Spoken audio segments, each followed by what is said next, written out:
नमस्कार दोस्तों, YouTube channel साहित्य अध्ययन पर आपका स्वागत है। और आज हम पढ़ने वाले हैं अपनी इंग्लिश फाउंडेशन लास्ट ईयर की बुक से चैप्टर नंबर 5 यूनिट 1 का जो टेक्स्ट बुक से चैप्टर्स हैं, क्वेश्चन आंसर्स हैं जिनके उनमें पढ़ेंगे आज हम chapter 5 on the rule of road से क्वेश्चन आंसर्स। तो सबसे पहले हम क्वेश्चन आंसर पढ़ेंगे। Answer the following question given below in one complete sentence each. एक पूर्ण वाक्य में उत्तर देना है, चाहे वो वाक्य एक लाइन में आए, 2 लाइन में या 3 लाइन में। तो पूर्ण वाक्य का मतलब होता है एक फुल स्टॉप के बाद भी कई बार आंसर पूरा नहीं हो पाता, तो एक और सेंटेंस हमें बनाना पड़ता है, उसको पूर्ण वाक्य बोलते हैं। मतलब कंप्लीट आंसर में जवाब देना है। इसीलिए इस चैप्टर के जो ये 1 सेंटेंस वाले आंसर हैं वो थोड़े से बड़े हो गए। चलिए शुरुआत करते हैं। इस पार्ट को लिखा है एजी गार्डिनर ने।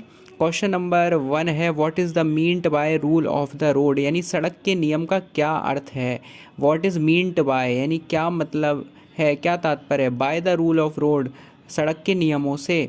चलिए शुरू करते हैं। पहला आंसर है the rule of the road simply means, यानी कि सड़क के नियमों से आशय है। सिंपली आशय न साधारण रूप से आशय है। सिंपली यानी साधारण रूप से। Means that if you want that all should use their liberty, यानी कि यदि सभी अपनी स्वतंत्रता का उपयोग करना चाहते हैं। इफ़ यू वांट यानी कि इफ़ यू वांट यानी कि आप चाहते हैं। इफ़ यानी अगर, यू यानी आप, वांट यानी चाहते हैं, दैट ऑल शुड कि सभी करें, दैट ऑल शुड यानी कि सभी करें, यूज़ देयर लिबर्टी अपनी स्वतंत्रता का उपयोग। यदि आप चाहते हैं कि सभी अपनी स्वतंत्रता का उपयोग करें, इट इज़ वेरी इसेंशियल ये बहुत ज़रूरी है, ये बहुत आवश्यक है। इसेंशियल यानी आवश्यक, वेरी यानी बहुत।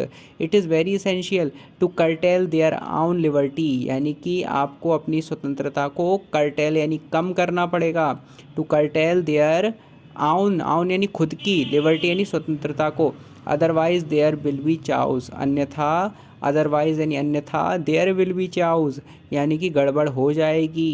कहने का मतलब ये है कि यदि हमको ये देखना है कि समाज में अच्छाई बनी रहे, समाज में सब कुछ ठीक बना रहे, तो हमें कहीं ना कहीं अपनी स्वतंत्रता में थोड़ी बहुत कटौती करनी पड़ेगी, सामंजस्य करना पड़ेगा। दूसरों को देखते हुए, समाज को देखते हुए, ये नहीं कि हम केवल अड़ियल पने से अड़े रहें। जैसे मान लीजिए, इसका सही उदाहरण मैं देता हूँ। कई लोग कहते हैं कि हम अपनी स्वतंत्रता में कमी क्यों करें, क्यों करें बताओ, खुद ही सोचो। वो कहेंगे हम क्यों करें, क्योंकि हमें भी पूर्ण स्वतंत्रता मिली है। वो अपनी स्वतंत्रता का उपयोग करें, हम अपनी का करेंगे। लेकिन इस प्रकार का रवैया रखने से हम समाज में गड़बड़ी पैदा कर देंगे। मान लीजिए हम रोड पर जा रहे हैं और सामने से एक अंधा व्यक्ति आ रहा है। अब आपका क्या दायित्व बनता है? आप कहो कि मेरी स्वतंत्रता है, मैं तो इसी रास्ते पर चलता रहूँगा, चाहे सामने कोई भी आए, लड़े भिड़े टकरा जाए, कुछ भी हो। क्या ये बात सही होगी आपकी? आपको अपनी स्वतंत्रता में थोड़ी सी कटौती या कह सकते हैं थोड़ा सा बदलाव करके साइड हो जाना पड़ेगा, जिससे वो निकल जाए। और यदि आप सीधे सीधे चलते रहेंगे अपनी स्वतंत्रता के अभिमान में फूले हुए कि मेरी स्वतंत्रता है, सीधे चलना मेरी स्वतंत्रता है, रास्ते पे मैं कैसे चलूँ, मुझे भी तो सड़क मिली है, तो ये स्वतंत्रता गड़बड़ी पैदा कर देगी समाज में। समझ रहे हैं? चलिए, व्यक्ति की जगह कोई गाय आ रही हो, कोई जीव आ रहा हो, पशु आ रहा हो, तो आपकी स्वतंत्रता आपकी जान ले लेगी फिर, है ना? फिर आप नहीं कह पाएंगे कि मेरी स्वतंत्रता है। इसलिए समझने वाली बात है कि स्वतंत्रता में कटौती करनी पड़ती है सामाजिक व्यवस्था को देखते हुए। कहने का तात्पर्य यहाँ पर यही है कि आपको अपनी स्वतंत्रता को कम करना पड़ेगा, अन्यथा गड़बड़ हो जाएगी। देखिए लिखा है, इट इज़ वेरी इसेंशियल ये बहुत ज़रूरी है, to curtail their own liberty. To cartel यानी कम करनी पड़ेगी, देयर आउन लिबर्टी यानी आपको अपनी खुद की स्वतंत्रता। अदरवाइज अन्यथा, देयर विल बी चाउस अन्यथा गड़बड़ हो जाएगी। ठीक है, आपको ये आंसर का मीनिंग समझ में आ गया होगा। क्या लिखा है कि the rule of the road simply means that, यानी सड़क के नियम साधारण का साधारण रूप में अर्थ है that if you want that all should use their liberty, यदि आप चाहते हैं कि सभी लोग अपनी स्वतंत्रता का उपयोग करें, इट इज़ वेरी इसेंशियल ये बहुत ज़रूरी है, to curtail their own liberty आपको अपनी खुद की स्वतंत्रता को कम करना पड़ेगा, there own liberty. Otherwise liberty will be chaos अन्यथा, otherwise there will be chaos अन्यथा गड़बड़ उत्पन्न हो जाएगी, गड़बड़ हो जाएगी। चलिए दूसरे प्रश्न की ओर बढ़ते हैं। दूसरा प्रश्न है, why is it essential to observe the rules of the road, यानी कि वाई इज़ इट एसेंशियल ये ज़रूरी क्यों है, आवश्यक क्यों है। To observe the rules of the road यानी कि सड़क के नियमों को ऑब्जर्व करना, पालन करना, यानी कि सड़क के नियमों का पालन करना क्यों आवश्यक है। तो ये क्वेश्चन है, इसका हम आंसर इस प्रकार से देंगे, bye observing the rules of the road, यानी सड़क के नियमों का पालन करने के द्वारा, बाय लिखा है, बाय का मतलब है के द्वारा या फिर से, ऑल कैन एन्जॉय, सभी इंजॉय कर सकते हैं, देयर लिबर्टी, यानी अपनी स्वतंत्रता का। यदि हम सड़क के नियमों का पालन करें तो सभी अपनी स्वतंत्रता का उपयोग कर सकते हैं, और यदि हम सड़क के नियमों का पालन नहीं करेंगे, रोड के रूल्स का पालन नहीं करेंगे, तो सभी को दिक्कत होगी हमारी वजह से, है ना। हम कहीं भी गाड़ी घुसाएंगे, कहीं भी कुछ भी करेंगे, एक्सीडेंट्स होंगे, कुछ भी होगा, लोगों को दिक्कत आएगी, जाम लगेगा। तो इसलिए हमें स्वतंत्रता का दुरुपयोग नहीं करना चाहिए। इसलिए लिखा है by observing the rules of the road, सड़क के नियमों का पालन करके, we can all can enjoy, सभी लोग एंजॉय कर सकते हैं, देयर लिबर्टी, अपनी स्वतंत्रता का, without coming in the way of others, without can यानी बिना, कमिंग यानी आए, इन द वे ऑफ अदर्स दूसरों के रास्ते में आए, बिना दूसरों के रास्ते में आए, in this way roads can be made safe for all, इस तरीके से, इन दिस वे इस रास्ते से, roads can be made safe for all, सड़क सभी के लिए सेफ बनेगी, सुरक्षित रहेगी, ठीक है। मेड यानी बनेगी या सुरक्षित रहेगी। तो इसका हम हिंदी में देख सकते हैं, सड़क के नियम का पालन इसलिए करते हैं by observing the rules of the road, all can enjoy their liberty, सभी अपनी स्वतंत्रता का उपयोग कर सकें, without coming in the way of others दूसरों के रास्ते में आए बिना, in this way roads can be made safe for all, इस प्रकार सड़क सभी के लिए सुरक्षित रहेगी। इस प्रकार से आंसर का मीनिंग यहाँ पर कंप्लीट हो जाता है। Why should we respect the rights of the small people, यानी हमें छोटे लोगों के अधिकार का आदर क्यों करना चाहिए। वाई शुड वी रिस्पेक्ट, क्यों करना चाहिए, the rights of small people, respect the rights of the small people, यानी कि छोटे लोगों के अधिकारों का सम्मान, यानी जो छोटे लोगों के अधिकार हैं हमें उनकी रिस्पेक्ट करनी चाहिए, उनका अपमान नहीं करना चाहिए, उनसे छीनने चाहिए, क्योंकि समाज छीनना नहीं चाहिए, क्योंकि समाज के बड़े लोग अक्सर उनके पास ऐसी पावर्स होती हैं कि वो छोटे लोगों के अधिकारों का हनन कर देते हैं, उनकी रिस्पेक्ट नहीं करते। लेकिन वी शुड रिस्पेक्ट, आंसर देखिए, we should respect the rights of small people, हमें छोटे लोगों के अधिकार का पालन करना चाहिए उस प्रकार, which is very important as the rights of small nationalities, क्योंकि जैसा कि छोटी राष्ट्रीयता के संबंध में किया जाता है, क्योंकि वो भी एक राष्ट्रीयता के प्रतीक हैं, वो भी राष्ट्र के ही मेंबर हैं, देश के ही नागरिक हैं, तो उनको भी राष्ट्र का अंग समझ के हमें उनके अधिकारों का सम्मान करना चाहिए। आगे बढ़ते हैं, अगला क्वेश्चन है, what does the author mean when he says that by observance of the rules of the road we pass judgment upon our selves, का मतलब है what does the author mean, author यानी लेखक का क्या मतलब है, व्हेन ही सेज, जब वो कहता है, that by observance of the rule of the road, यानी कि सड़क के नियम का पालन करने पर हम we pass judgment upon our selves, यानी हम अपने ऊपर निर्भर होते हैं, यानी सड़क के नियमों का पालन करना है नहीं करना ये हम अपने ऊपर निर्भर करता है, लेकिन हमें करना तो चाहिए, ठीक है। लेखक क्यों कहता है ये, अब हमें समझना है आंसर से, by the observance of the rule of the road, यानी कि सड़क के नियमों का पालन करना, we pass judgment on our self, ये हम अपने आप पर निर्णय आरोपित करते हैं, our self, that we are civilized और नॉट, कि हम सभ्य हैं या नहीं, यानी कि सड़क के नियमों का पालन हमें खुद करना चाहिए, ये हम पर निर्भर करता है। ये हम पर निर्भर क्यों करता है, क्योंकि ज़बरदस्ती कराना वो एक पुलिस का काम है, ट्रैफिक पुलिस का, लेकिन जब हम पर निर्भर करता है तो इससे पता चलता है कि हम सभ्य हैं या नहीं, ठीक है। जो सभ्य होगा वो अपने आप पालन करेगा, जो नहीं होगा सभ्य वो नहीं करेगा, सीधी सी बात है। तो हमें एक्सेप्ट कर लेना चाहिए, अगर हम पालन नहीं करते तो हम असभ्य हैं, और जो रोड के नियमों का पालन करता है वो सभ्य है।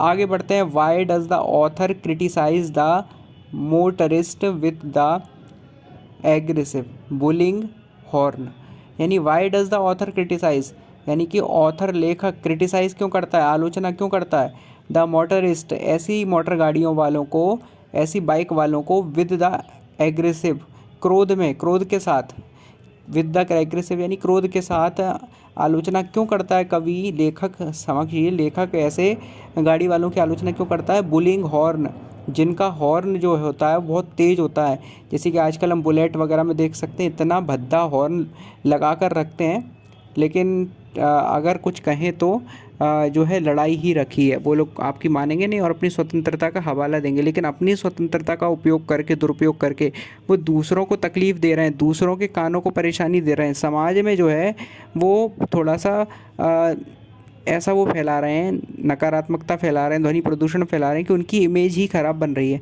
कई लोगों को ये हॉर्न पसंद नहीं आते, लेकिन वो केवल अपनी स्वतंत्रता के लिए ये हॉर्न लगाकर दूसरों को ज़बरदस्ती सुना रहे हैं, जबकि लोग सुनना नहीं चाहते। और उनकी स्टार्टिंग आवाज़ ही ऐसी होती है गाड़ी की, साइलेंसर की, जो बहुत ख़राब होती है।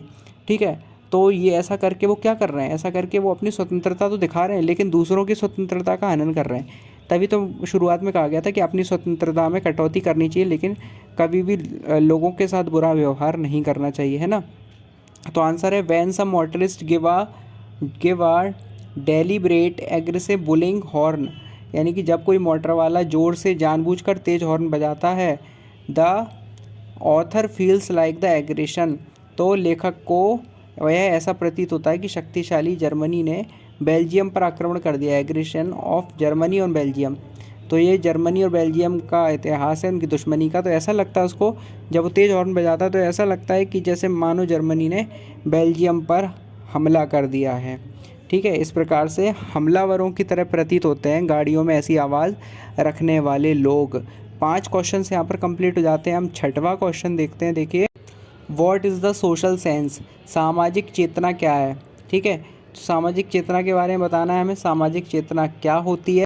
When we follow the rules of a society, we are supposed to have social sense, where liberty can be enjoyed without creating troubles for others। जब हम समाज के नियमों का पालन करते हैं तो इसी को सामाजिक चेतना कहते हैं, यानी कि हमें सामाजिक समझ होनी चाहिए, जहाँ दूसरों के को परेशानी पैदा किए बिना स्वतंत्रता का आनंद लिया जा सके। यानी कि अपनी स्वतंत्रता का आनंद लो, लेकिन दूसरों के लिए परेशानी पैदा किए बिना। देखिए लिखा है when we follow the rules of society, जब हम समाज के नियमों का पालन करते हैं। We are supposed to have social sense, तो यह माना जाता है कि हमारे पास सोशल सेंस है, यानी सामाजिक चेतना है। चेतना यानी समझ, सामाजिक समझ है। Where liberty can be enjoyed, जहाँ पर अपनी आज़ादी का प्रयोग करना, इंजॉय करना, without creating trouble for others, दूसरों की आज़ादी में बिना खलल डाले। ठीक है, तो इसी को कहते हैं सोशल सेंस, यानी सामाजिक चेतना। चलिए अगले प्रश्न की ओर बढ़े। क्वेश्चन नंबर 2 में answer the following questions in about 100 words, 100 शब्दों में उत्तर देना है। पहला क्वेश्चन है राइट एन ऐसे ऑन गार्डिनर्स व्यूज़ ऑन लिबर्टी, यानी गार्डिनर के स्वतंत्रता बाबत विचारों पर एक निबंध लिखिए। स्वतंत्रता के संबंध में गार्डिनर क्या कहते हैं, इस पर हमें एक निबंध यानी कि पैराग्राफ लिखना है। तो आंसर इस प्रकार है, according to Gardiner individual freedom is not unlimited, यानी गार्डिनर के अनुसार व्यक्तिगत स्वतंत्रता असीमित नहीं है, यानी अनलिमिटेड नहीं है, उसकी एक लिमिट है। हमारे पास आज़ादी तो है, स्वतंत्रता तो है, लेकिन इसका मतलब ये नहीं कि हम उसका दुरुपयोग करते जाएं, वो उसकी एक लिमिट है। ठीक है, and this one can not do according to one's wish, यानी कि यह व्यक्ति अपनी इच्छा के अनुसार नहीं कर सकता। क्या लिखा है, do not, and this one can not do according, यानी नहीं कर सकता, टू वंस विश, यानी कि अपनी इच्छा के अनुसार। ठीक है, liberty is conditional and can be enjoyed in restrain, यानी कि स्वतंत्रता जो है, व्यक्तिगत स्वतंत्रता जो है वो सशर्त है, कंडीशनल है, यानी कि कंडीशनल इन सिचुएशन के हिसाब से स्वतंत्रता मिलती है। हर समय ये नहीं कि हम स्वतंत्रता का पालन करें, स्वतंत्रता का पालन भी दुरुपयोग ही कहलाता है, अधिक स्वतंत्रता का पालन करना। ठीक है, तो आज़ादी में हमें इतना नहीं खो जाना चाहिए कि हम दूसरों के कष्ट को ही ना देखें। And can be enjoyed in restrain, यानी संयम में इसका आनंद लिया जा सकता है। रिस्ट्रेन यानी संयम के साथ, कैन बी इंजॉयड यानी इसका आनंद लिया जा सकता है। तो इस स्वतंत्रता का आनंद हमें कंट्रोल में लेना चाहिए, यानी कि एक लिमिट में लेना चाहिए, एक तरह से संयम में लेना चाहिए, रिस्ट्रेन में लेना चाहिए। आगे लिखा है while enjoying personal liberty one should be conscious to the rights of others, यानी कि वाइल एंजॉइंग पर्सनल लिबर्टी, जब हम अपनी निजी स्वतंत्रता का आनंद ले रहे हों, one should be consciousness, one should be conscious, हमें सचेत रहना चाहिए, to the rights of others, दूसरों के अधिकारों के प्रति, यानी कि दूसरे के अधिकार भी कुछ कहते हैं। दूसरे के अधिकार कहते हैं कि आप उसको ज़बरदस्ती हॉर्न नहीं सुना सकते, ज़बरदस्ती उसको गाड़ी की आवाज़ नहीं सुना सकते, लेकिन आप सुनाए जा रहे हैं। तो जैसे आपको स्वतंत्रता है, उसको भी ना सुनने की स्वतंत्रता है, फिर आप कैसे सुना सकते हैं। तो दूसरों के अधिकारों का भी हमें ध्यान रहना चाहिए। वन क्या लिखा है, वैन एंजॉइंग पर्सनल लिबर्टी, जब हम अपनी आज़ादी का उपयोग कर रहे हों। वन शुड बी कॉन्शियस, हमें सचेत रहना चाहिए। To the rights of others, दूसरों के अधिकारों के प्रति। And thus should not try to overstep the boundary of the rights of other, और हमें दूसरे के अधिकारों की बाउंड्री का उल्लंघन नहीं करना चाहिए, सीमा का उल्लंघन नहीं करना चाहिए। ओवर स्टेप यानी उल्लंघन, द बाउंड्री यानी सीमा का, of the rights of other, दूसरों के अधिकारों की। इसलिए लिखा है कि and thus should not try, हमें प्रयास नहीं करना चाहिए। टू ओवर स्टेप, पार करने का, लांघने का। The boundary of the rights of others, दूसरों के अधिकारों की सीमा का। इन this way a little settlement of liberty is essential. क्या लिखा है? इन दिस वे, इस रास्ते पर, इस प्रकार से। अ लिटिल कर्टेलमेंट यानी थोड़ा सा घटाना, थोड़ा बदलाव करना। ऑफ लिबर्टी, अपनी स्वतंत्रता का। इज एसेंशियल, ज़रूरी है। हैंस इंडिविजुअल लिबर्टी यानी इसलिए व्यक्तिगत स्वतंत्रता। एंड सोशल लिबर्टी, और सामाजिक स्वतंत्रता। शुड वर्क इन कंजक्शन, दोनों क्या है? साथ में काम करती हैं, उनको मिलकर काम करना चाहिए। अपनी स्वतंत्रता भी और समाज की स्वतंत्रता भी, दोनों को मिलकर काम करना चाहिए। ठीक है, कंजक्शन यानी मिलकर। If all people try to enjoy their liberty, जब सभी लोग अपनी स्वतंत्रता का एंजॉय यानी आनंद लेने का प्रयोग करने लगेंगे। Their liberty without considering the liberties of other, यानी कि यदि सभी लोग दूसरों की स्वतंत्रता पर विचार किए बिना अपनी स्वतंत्रता का पालन करने का, आनंद लेने का प्रयास करते हैं। There will be social energy, यानी कि ये सामाजिक अराजकता को फैलाएगी। And chaos in the social order, और समाज में जो है गड़बड़ियाँ पैदा होंगी। इस प्रकार से इस आंसर का मीनिंग है। तो हमें हमेशा ध्यान रखना चाहिए कि हम अपनी स्वतंत्रता का पालन करें, आनंद उठाएं, लेकिन दूसरों की स्वतंत्रता उसकी वजह से प्रभावित ना हो। ठीक है, चलिए हम अगले प्रश्न की ओर बढ़ते हैं। तो अगला प्रश्न क्या कहता है? अगला प्रश्न कहता है what will happen if the policeman at busy crossing do not interfere with the individual liberty of crossing the road at will, यानी कि व्हाट विल हैपन, क्या होगा, इफ़ द पुलिसमैन, यदि policeman at the busy crossing, police का आदमी व्यस्त चौराहे पर उन लोगों की स्वतंत्रता जो सड़क पार अपनी मर्जी के मुताबिक कर रहे हों में हस्तक्षेप ना करे, यानी कि जो अपनी इच्छा से सड़क पार कर रहे हो, कैसे भी आ जा रहे हों, गाड़ियाँ चल रही हों, और पुलिसमैन उसमें हस्तक्षेप ना करे। हेलमेट लगाने के लिए ना बोले, सीट बेल्ट बांधने के लिए ना बोले, लोगों को ना बोले कि ऐसे मत निकलो, 3 लोगों को गाड़ी पे बैठने से ना रोके। तो अगर पुलिसमैन ये सब करने को ना रोके, ना कहे, ठीक है, और रोड क्रॉस कैसे भी करने को ना बोले, यहाँ जनरली ये सीधा सा उत्तर तो यही कहा गया कि रोड क्रॉस करने में पुलिसमैन हस्तक्षेप ना करे तो क्या होगा। तो चलिए इसका उत्तर हम देख लेते हैं कि अगर ऐसा पुलिसमैन करता है कि उसमें वो इंटरफेयर नहीं करता तो क्या होगा। तो उत्तर है if the policeman do not interfere, अगर पुलिसकर्मी इंटरफेयर नहीं करे, हस्तक्षेप ना करे, विद द इंडिविजुअल लिबर्टी, किसी की स्वतंत्रता को ध्यान में रखते हुए, अरे ये इसको तो अधिकार है, ये आज़ाद है। वाइल क्रॉसिंग द रोड पार करते समय, देयर विल बी चाउज, यानी गड़बड़ियाँ पैदा होंगी, अराजकता पैदा होगी। And no one should be able to cross the road, और कोई भी व्यक्ति सड़क पार नहीं कर पाएगा उस एक इंसान की वजह से, दिक्कतें आ जाएंगी बहुत। Hence his signal must be followed, इसीलिए सिग्नल का यानी प्रतीकों का पालन किया जाता है। मस्ट बी फॉलोड यानी पालन किए जाने चाहिए। टू अवॉइड एक्सीडेंट्स को अवॉइड करने के लिए।